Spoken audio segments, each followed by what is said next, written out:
Hello नमस्कार दोस्तों, मैं राजीव कुमार आप सबको को आरबी स्टडी पॉइंट पर फिर से स्वागत करता हूं। आशा करता हूं कि आप अच्छे होंगे। तो आज हम यहां पर हिस्ट्री का नेक्स्ट टॉपिक पढ़ना स्टार्ट करेंगे, महाजनपद। महाजनपद से पहले हम देखते हैं कि इससे पहले हम क्या पढ़ चुके हैं, उसके बाद हम यहाँ पे महाजनपद के बारे में पढ़ना स्टार्ट करेंगे। तो सबसे पहले हम हिस्ट्री में पढ़े थे पाषाण काल, उसके बाद पढ़े थे सिंधु घाटी की सभ्यता। सिंधु घाटी की सभ्यता सिंधु घाटी की सभ्यता के बाद हम पढ़े थे ऋग्वैदिक काल।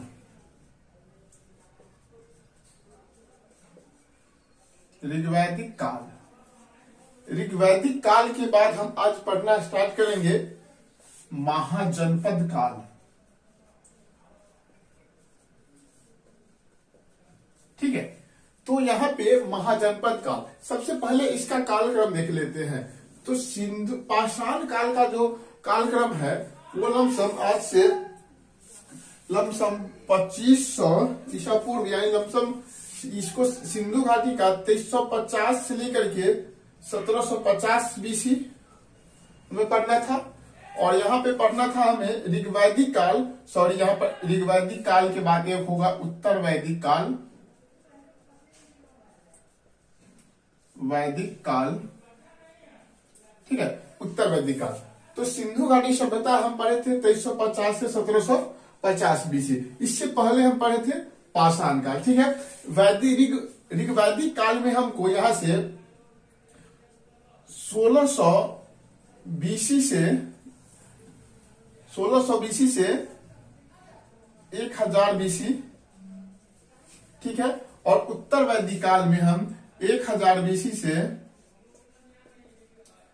लमसम 600 बीसी के आसपास के काल को पढ़े थे। ठीक है, तो यहाँ पे महाजनपद काल इसके बाद ही शुरू होता है 600 बीसी, यानी 6ठी शताब्दी ईसा पूर्व के आसपास महाजनपद काल का विकास होता है। अब ये किस तरह से जनपद बनता है उसके बारे में देखेंगे। तो इससे पहले हम महाजनपद से पहले वाले वीडियो हम इससे पहले पढ़ा चुके हैं। अगर आप इस वीडियो को देख रहे हैं तो इससे पहले उस वीडियो को देख करके इसे देखेंगे तो आपको अच्छे से समझ में आएगा कि पाषाण काल क्या था, सिंधु घाटी सभ्यता क्या था, ऋग्वैदिक काल, उत्तर वैदिक काल और महाजनपद का। इस बीच में लमसम हमको 200 से 250 या 150 ईस्वी के गैप देखने को मिलता है, जिसका भी कोई भी साक्ष्य कहीं नहीं मिलता है। उस काल में क्या घटना हुआ नहीं हुआ, सिंधु घाटी सभ्यता का पतन के बाद फिर ऋग्वैदिक काल का किस तरह से विकास होता है, इस गैप में इस बीच में एक छोटा सा गैप देखने को मिलता है। ठीक है, तो आज हम यहाँ पर स्टार्ट करेंगे महाजनपद काल। इसी महाजनपद काल में बौद्ध धर्म और जैन धर्म का विकास होता है, जो कि इससे पहले हम आपको पढ़ा चुके हैं। तो इससे पहले आप वो वीडियो को देख रहे तो इसको देखना स्टार्ट करेंगे। तो यहाँ पे देखते हैं कोई ऋग्वैदिक काल के बाद उत्तर ऋग्वैदिक काल के बाद जो किस तरह से लोहे का विकास होता है, लोहे का खोज होता है, जिस कारण से हथियार और कृषि संबंधित विभिन्न औजार की खोज हुआ, जिससे कृषि में समाज में आर्थिक प्रगति देखने को मिलता है। जिस कारण से लोग क्या हुए, पहले लोग कैसे रहा करते थे, कहीं कहीं कुछ लोग रहते थे, इसको क्या कहा जाता था, इसको जन कहा जाता था। ठीक है, जब लोगों के पास पैसा, इच्छा शक्ति बढ़ने लगती है तो आपस में इन सब के बीच टकराव देखने को मिलता है, जिस कारण से ये आगे कई मिल करके क्या बनते हैं, जनपद बनता है। ठीक है, और ये जनपद फिर आगे चलकर फिर इस जनपद में टकराव देखने को मिलता है। यानी इस जनपद के जो राजा हुए, कबीला के जो राजा होते थे, वो क्या करते थे, आपस में संघर्ष या युद्ध लड़ते थे अपना संप्रभुत्व यानी ताकत दिखाने के लिए, अपना साम्राज्य का विस्तार करने के लिए। तो इसी से क्या बनता है, इसमें से आपस में टकराव होने के बाद जो जुड़ करके बनता है, उसको कहा जाता है महाजनपद। यानी हम क्या देखें, जो पहले जन का विकास हुआ, जन, उसके बाद जनपद, जनपद में लोग अस्थायी निवासक हो गए, जहां पे अस्थायी हो गए। उसके बाद इस जनपद में संघर्ष के बाद क्या बनता है, महाजनपद का निर्माण होता है। ठीक है, तो ये आप समझ गए। यहां से अब आगे देखेंगे कि किस तरह से जनपद में ही महाजनपद की चर्चा अंगुत्तर निकाय और भगवती सूत्र में किस तरह से है, वहां पे हम इसको देखते हैं। तो आप आशा करते हैं कि आप समझ गए, तो इसको मिटाते हैं और आगे देखते हैं।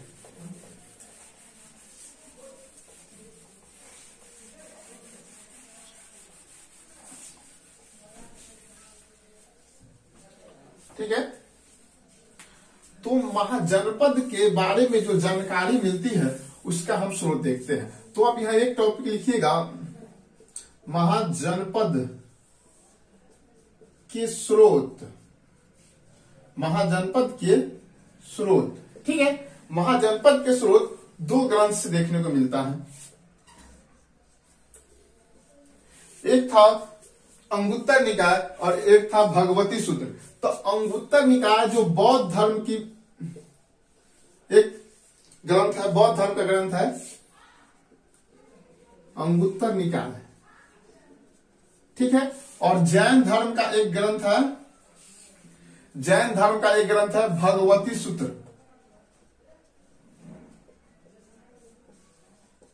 ठीक है, तो इसमें हमको टोटल कितने जनपद का देखने को जानकारी मिलता है, तो 16 जनपद का जानकारी मिलता है। ठीक है, तो बौद्ध धर्म के अंगुत्तर निकाय और जैन धर्म के भगवती सूत्र से हमें टोटल 16 महाजनपद का विस्तार देखने को मिलता है, यानी 16 महाजनपद के बारे में जानकारी मिलते हैं। लेकिन कतई दोनों के तरह, दोनों में अंगुत्तर निकाय और भगवती सूत्र में कोई काफी भिन्नता देखी जाती है। इसमें 7 महाजनपद ऐसे थे जिनमें इधर कुछ बौद्ध अंगुत्तर निकाय में कुछ और नाम है और भगवती सूत्र में उसका कुछ और नाम है, तो वो हमें जानने की जरूरत नहीं है।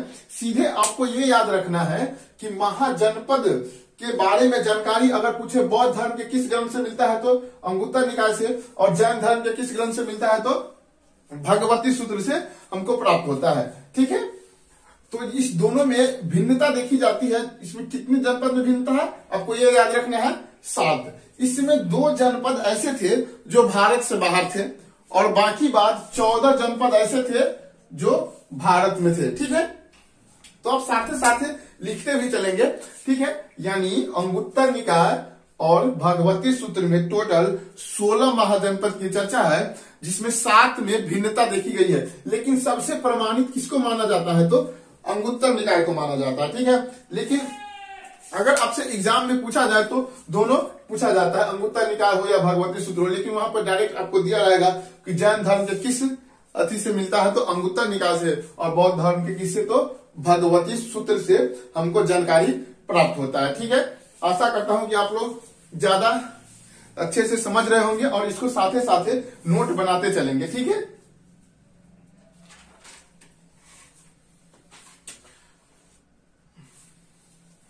ठीक है, तो इसमें जो 16 जनपद है, इसमें लमसम में 16 जनपद में 16 में 2 में ऐसे थे जहां पर लोकतंत्र देखने को मिलता है और 14 ऐसे थे जहां पर राजतंत्र देखने को मिलता है। राजतंत्र में मानी जहां पर जनता का शासन न हो, जो शासक होता था राजा वो वंशानुगत हो। लेकिन लोकतंत्र में ऐसा होता था, जो वहां का जो शासक होता था जो वहां की जनता द्वारा चुना जाता था, यानी वहां का जो शासन होता एक समूह करता था, उस समूह में से जनता जिसको सेलेक्ट करती थी वही वहां का राजा बनता था, यानी वही वहां का कामकाज देखता था। ठीक है, तो हम आगे लिखते हैं। यहाँ पे हम अब टोटल यहाँ पर मेन जो है जनपद से सवाल जो पूछा जाता है, जो उसका राजधानी को लेकर के पूछा जाता है, चाहे पूछ दिया जाता है जो दक्षिण भारत का कौन जनपद है, उत्तर भारत में कितने जनपद है, पश्चिम भारत में पूर्व, ये सब पूछ लिया जाता है, भारत से बाहर कितने जनपद है। तो हम यहाँ पर इसको देखते हैं और इसका राजधानी भी साथ ही साथ याद करते चलेंगे ताकि हमको आसानी होगा। देखिए, प्रमुख महाजनपद एवं उसके राजधानी, प्रमुख महाजनपद एवं उसके राजधानी, प्रमुख महाजनपद एवं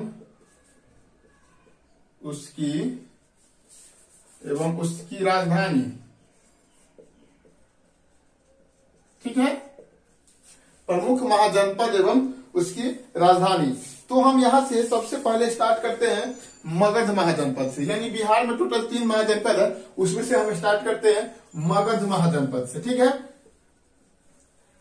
मगध महाजनपद, मगध महाजनपद की राजधानी थी राजगिरी या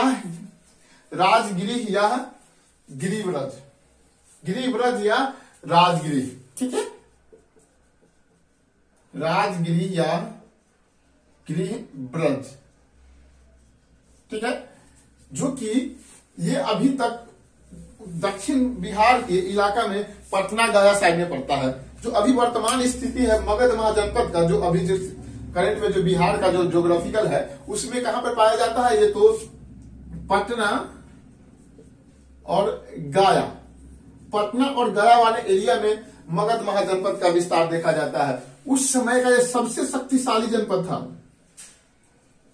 सबसे शक्तिशाली जनपद अगर माना जाता था तो वो मगध महाजनपद था, क्योंकि मगध की जो भूमि थे वो सबसे ज्यादा उपजाऊ थे, वहां पर कृषि अच्छे से होता था, जिस कारण से वहां के लोगों की आर्थिक स्थिति अच्छी होने के कारण वहां के जनपद का विकास ज्यादा होता है, वो सबसे शक्तिशाली जनपद था, ठीक है। उसके बाद बिहार का एक जनपद है अंग, अंग का राजधानी है चंपा, अंग की राजधानी कहां पर पड़ता है, तो चंपा पड़ता है, अंग की राजधानी चंपा, जो कि स्थान अभी भागलपुर वाले इलाका में है, स्थान अभी बिहार के भागलपुर साइड में पड़ता है, ठीक है। अंग की राजधानी पूछा जाए तो चंपा, ये वर्तमान बिहार के भागलपुर एरिया में देखने का मिलता है इसका विस्तार, ठीक है। उसके बाद हम देखते हैं बिहार में तीसरा महाजनपद है वज्जी, वज्जी, ठीक है, बिहार में तीसरा है वज्जी, जो कि वर्तमान इसका राजधानी देखने को अगर देखा जाए तो ये वैशाली वाले एरिया में है, वैशाली वाले एरिया में इसका विकास देखने को मिलता है, किसको, तो वज्जी महाजनपद का विकास देखने को मिलता है वैशाली। जो वर्तमान जो स्थान है बिहार का जिला, उसमें तिरहुत प्रमंडल मेन रूप से जो पूर्वी क्षेत्र में पाया जाता है, तिरहुत प्रमंडल, मिथिला आदि क्षेत्र में जो बिहार में जो 9 प्रमंडल है, तिरहुत प्रमंडल में इसका विकास देखने को मिला था उस समय, ठीक है। तो यहाँ पे जो था एक वज्जी ऐसा ही जनपद था, यहाँ पर लोकतंत्र था, वज्जी महाजनपद में लोकतंत्र था, जो कि 8 जनपद का एक समूह था। इसमें 8 जनपद का एक समूह था, जो कि यहाँ का जो शासन व्यवस्था संभालता था वो वज्जी। इस 8 जनपद का जो हेड क्वार्टर था यानी मुख्यालय था वो लिच्छवी था, लिच्छवी, ठीक है, आप ये याद रखेंगे। तो 8 जनपद का जो हेड क्वार्टर था वो लिच्छवी था, इसीलिए वज्जी का राजधानी कभी वैशाली या लिच्छवी भी दिया रहता है, ठीक है। तो आप इसे याद रखेंगे। तो हम बिहार में कितने जनपद देखे हैं, 3। मगध महाजनपद का राजधानी अगर पूछा जाए तो राजगिरी या गिरिव्रज, जो वर्तमान में पटना गया एरिया में इसका विस्तार देखने को मिलता है। उसके बाद सबसे शक्तिशाली महाजनपद कौन था, तो मगध महाजनपद था। अंग का राजधानी चंपा था, जो वर्तमान बिहार के भागलपुर एरिया में इसका विस्तार देखने को मिलता है। उसके बाद वज्जी महाजनपद जो 8 जनपद का एक समूह था, वज्जी महाजनपद, जिसमें लोकतंत्र था, यानी वहां का जो शासन व्यवस्था था वहां के प्रजा द्वारा चुने गए लोगों द्वारा किया जाता था। तो उस समय ये अभी वर्तमान में बिहार में तिरहुत प्रमंडल यानी मिथिला वाले एरिया जो है, मधुबनी दरभंगा साइड में इसका विस्तार देखने को मिलता है। इसका हेड 8 जनपद का हेड था लिच्छवी, इसीलिए इसका कभी इसका राजधानी लिच्छवी भी दिया रहता है। तो आशा करता हूं आपको बिहार वाला याद हो गया होगा। इसे आप एक याद रख सकते हैं, एक गाना है अंग अंग चमका, तो इसी तरह से अंग का चंपा, ठीक है, इसको याद रख सकते हैं। और वैशाली का क्या है, राजगिरी और गिरिव्रज, सॉरी मगध का है राजगिरी और गिरिव्रज, जो कि सबसे शक्तिशाली जनपद था। तो आप इसका एक बार स्क्रीनशॉट ले लेंगे या आप लिख लेंगे, तो ठीक है। उसके बाद हम देखते हैं यूपी में। यूपी में टोटल 8 महाजनपद है, ठीक है। बिहार में 3 और यूपी में 8 महाजनपद है। तो अब हम यूपी वाले को पढ़ना स्टार्ट करते हैं।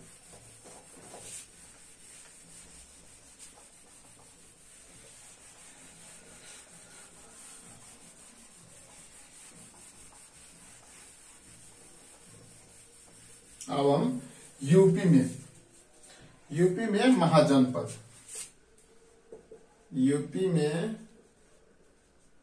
महाजनपद कितने हैं? तो 8 महाजनपद है। इसमें पहला है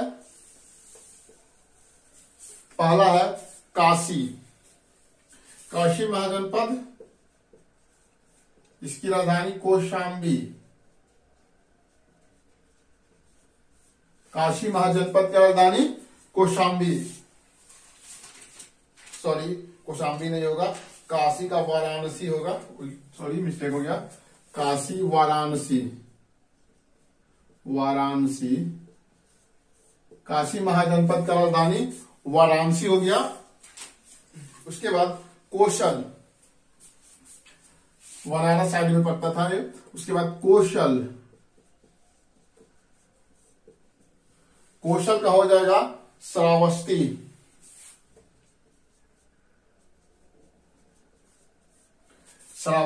और यही का है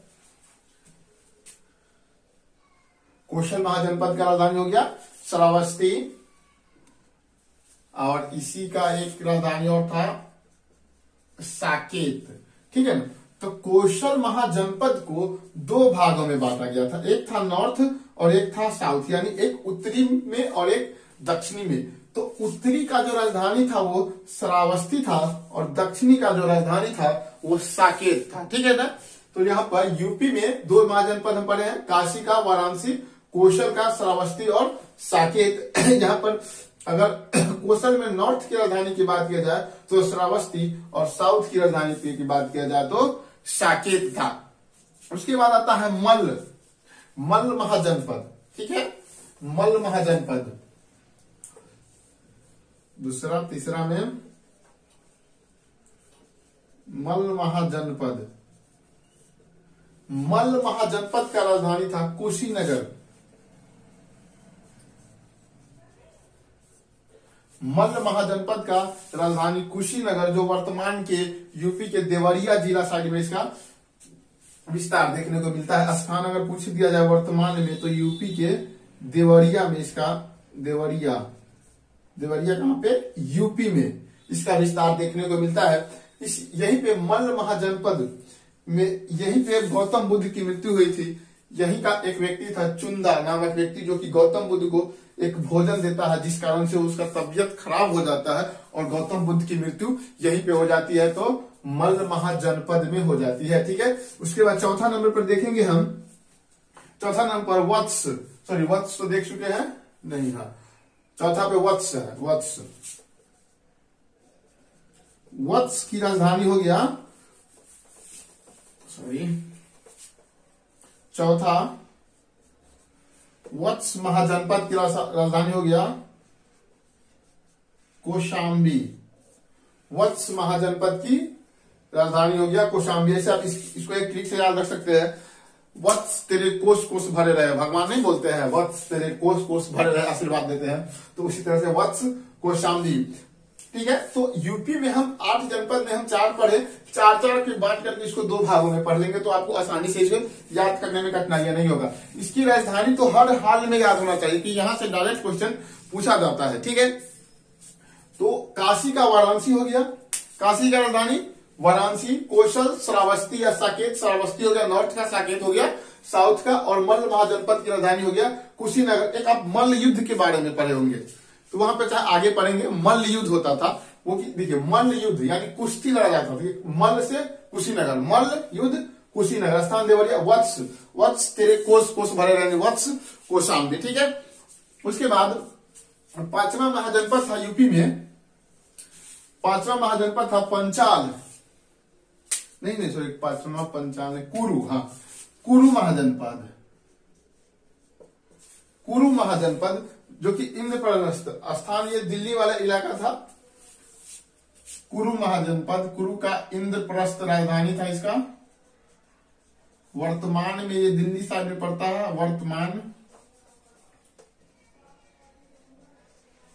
वर्तमान में दिल्ली यूपी बॉर्डर पे इसका पड़ता था, दिल्ली यूपी बॉर्डर पे।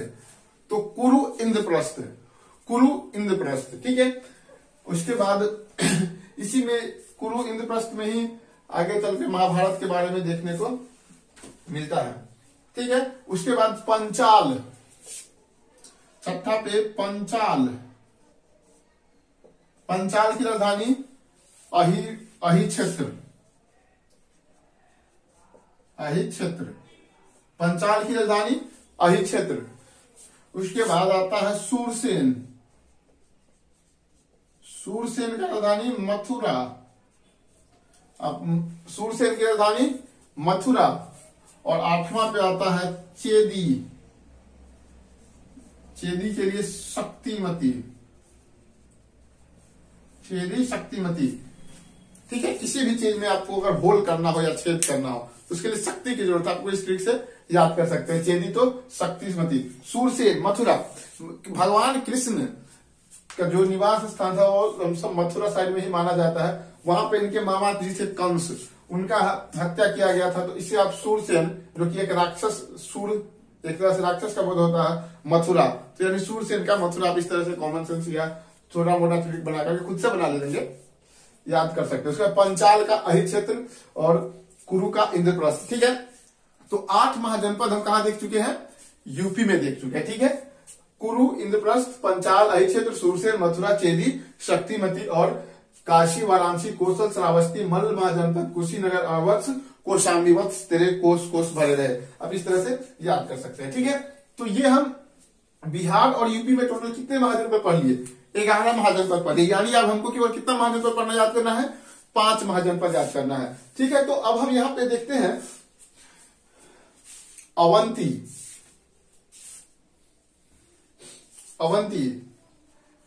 अवंती का राजधानी था उज्जैन या महिष्मती। ये मध्य प्रदेश इलाका में देखने को मिलता है। तो हम आगे याद करते हैं, इसको आप लोग लिख लिए होंगे, ऐसा करते हैं।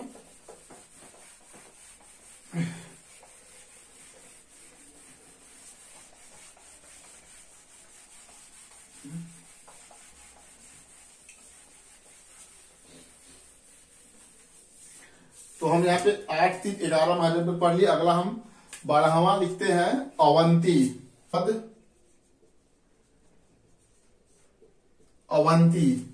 अवंती का जो राजधानी था उज्जैन,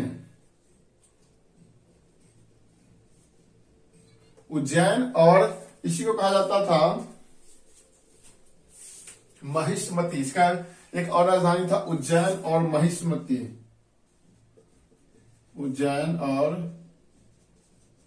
महिष्मती, ठीक है। ये पड़ता था स्थान, अभी के वर्तमान राज्य की बात करें जाए तो एमपी यानी मध्य प्रदेश में पड़ता था, ठीक है। यहीं का एक राजा था चंद्रप्रदोत,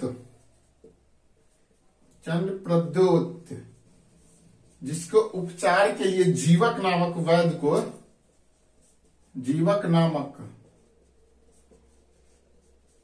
को कौन भेजा था? तो जीवक नामक वैद्य को भेजा था बिंबिसार भेजा था।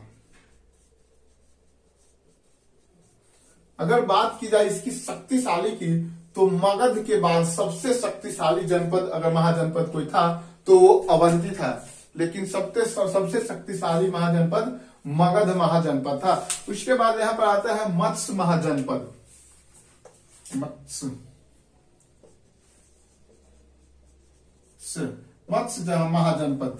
महाजनपद का राजधानी था विराटनगर।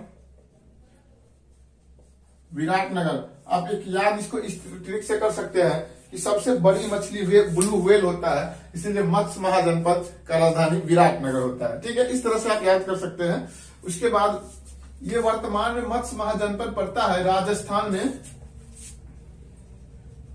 राजस्थान की अगर वर्तमान जगह की बात की जाए तो जयपुर वाले एरिया में मत्स्य महाजनपद का विकास देखा गया था। यानी भारत के सबसे पश्चिमी राज्यों के अगर जनपद की बात की जाए तो वो मत्स्य महाजनपद जो कि कहां पर था, विराटनगर इसका राजधानी है और ये राजस्थान के जयपुर एरिया में पड़ता था। उसके बाद आता है अस्मक,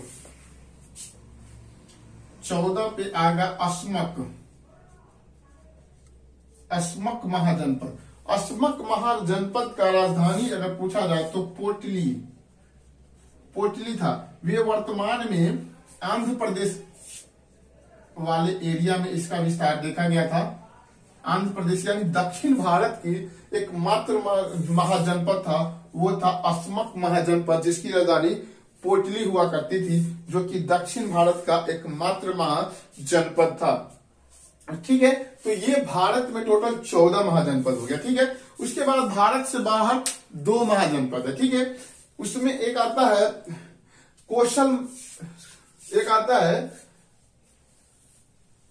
कंबोज, हाँ, एक आता है कंबोज महाजनपद और एक आता है गंधार महाजनपद। ठीक है, तो जो कंबोज महाजनपद था ये आपके वर्तमान हिंदकुश पर्वत वाले एरिया में इसका विस्तार देखा गया था।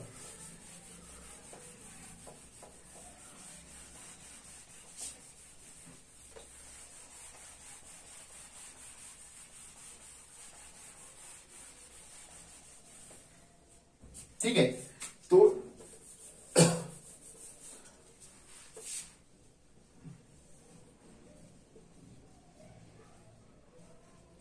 कंबोज, इसका राजधानी अगर पूछा जाए तो हाटक। कंबोज महाजनपद का राजधानी हाटक। ये वर्तमान स्थान तो हिंदकुश पर्वत,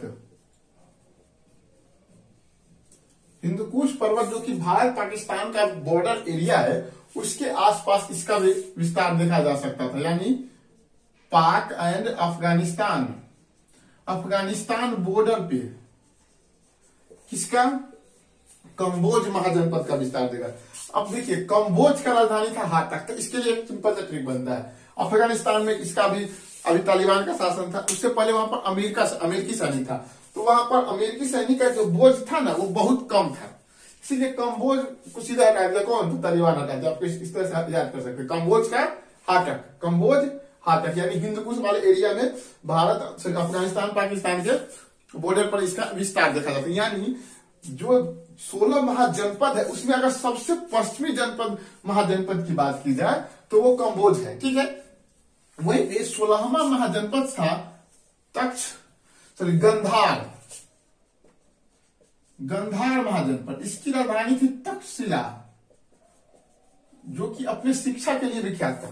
तक्षशिला यूनिवर्सिटी के वहां पर था, जहां पर कौटिल्य यानी चंद्रगुप्त मौर्य और कौटिल्य चंद्रगुप्त मौर्य का शिष्य, कौटिल्य का शिष्य चंद्रगुप्त मौर्य थे, उसका भी शिक्षा यहीं से हुआ था। यानी ये गंधार महाजनपद था, जो पाकिस्तान के ऊपरी यानी उत्तरी इलाका में पड़ता था। वहीं पे इसका अगर राजधानी की बात की जाए तो तक्षशिला थे। ठीक है, जो कि शिक्षा के लिए स्थानीय, अगर पूछा जाए देश की नाम तो पाकिस्तान, पाकिस्तान वाले एरिया, यानी भारत से बाहर 2 महाजनपद, भारत में 16 महाजनपद। तो आप इस वीडियो को अगर बैक से करके 2-3 बार रिवीजन करेंगे या इसको लिख करके 2-3 बार आप लिखेंगे तो क्या हो जाएगा, आपको ये आसानी से याद हो जाएगा और महाजनपद से पूछे जाने वाले क्वेश्चन आप आसानी से बना सकते हैं। यानी महाजनपद से ज्यादातर क्वेश्चन इस टाइप का पूछा जाता है, जो सीधे पूछ लिया जाएगा आपसे कि महाजनपद की राजधानी कौन, महाजनपद की राजधानी कहाँ है, या इस जो राजधानी का नाम देकर पूछेगा ये किस महाजनपद की राजधानी है। आई होप ये आपको वीडियो अच्छा लगा होगा। अगर अच्छा लगा है तो लाइक शेयर और सब्सक्राइब करना ना भूले। धन्यवाद, जय हिंद।